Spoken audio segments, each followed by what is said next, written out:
Mr. Wright. Yes, sir. I've heard a lot. Right from the start, the judge sets the tone, cutting through the noise of past testimonies. Notice how he emphasizes personal responsibility, not hearsay. That's a big deal in court. He's making it clear that only Mr. Wright's own actions matter here. Over the last 2 days in your hearing, I've heard a lot about what other people have done. But I want you to know that I'm not considering any of that. I'm considering only what you participated in. Before we go any further, I want to admonish everyone here, we're not going to have emotional outbursts. If I have any emotional outbursts whatsoever, you will immediately be removed from this courtroom. Courtroom decorum isn't just etiquette. It's legally enforceable.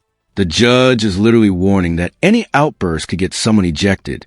You can feel the tension building because these cases are emotionally explosive.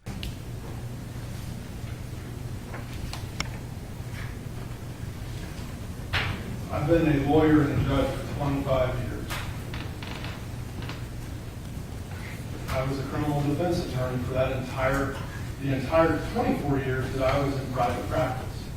I personally represented 2 individuals in death penalty cases. This is where the emotional gravity hits. The judge isn't just giving facts. He's framing the horror of the case against decades of legal experience. That phrase, "not even close," it's chilling. It tells the audience this is unlike anything he's ever seen. No case, nothing I was ever involved in comes close to the depravity seen in this case. Not even close. The picture painted by the witnesses that testified for you, who were around you more than anybody else. These are people that were your family, and these were people that were your surrogate family. They knew you best. What they told me about you was in direct conflict to what Dr. Garbarino told us. Couldn't have been more different. Your aunt referred to you as a protector. Here's the gut punch moment. The judge juxtaposes past protective behavior with the ultimate betrayal. From a legal perspective, this highlights intent and premeditation, key in determining the severity of sentencing. And I know, and everybody who's been here knows, that you are capable of protecting people because we heard about that. You protected people you were in jail with. But I know that you made a conscious decision not to protect your niece and nephew. You did not protect Mary Crocker. In fact, you did the opposite. You participated in the torture and resulting death of Mary Crocker.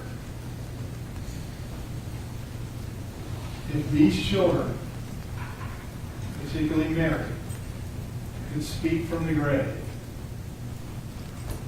I imagine what they would say is, "Uncle Tony, why did you not protect us?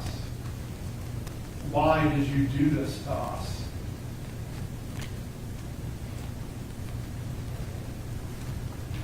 But you did not protect.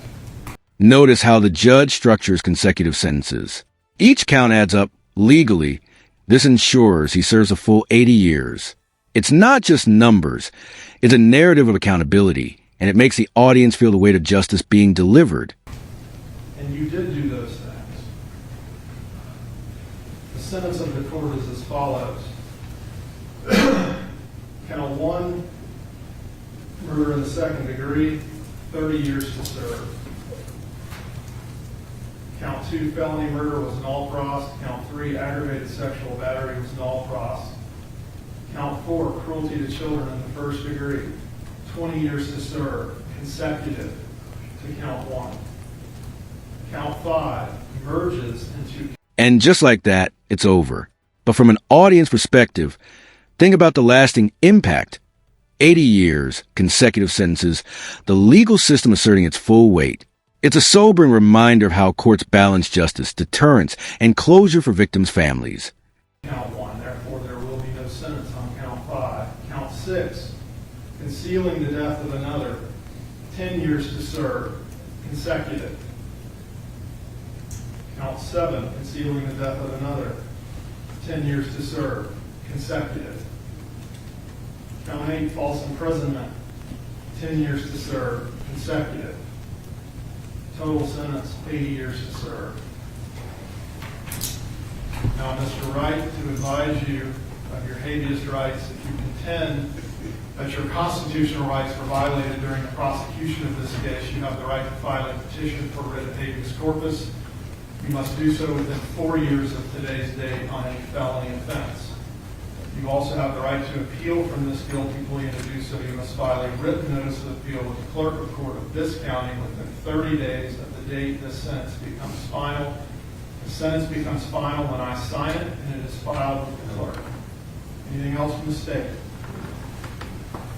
No, Your Honor. From the defense? Nothing further. That's the sentence of the court. This court is in recess.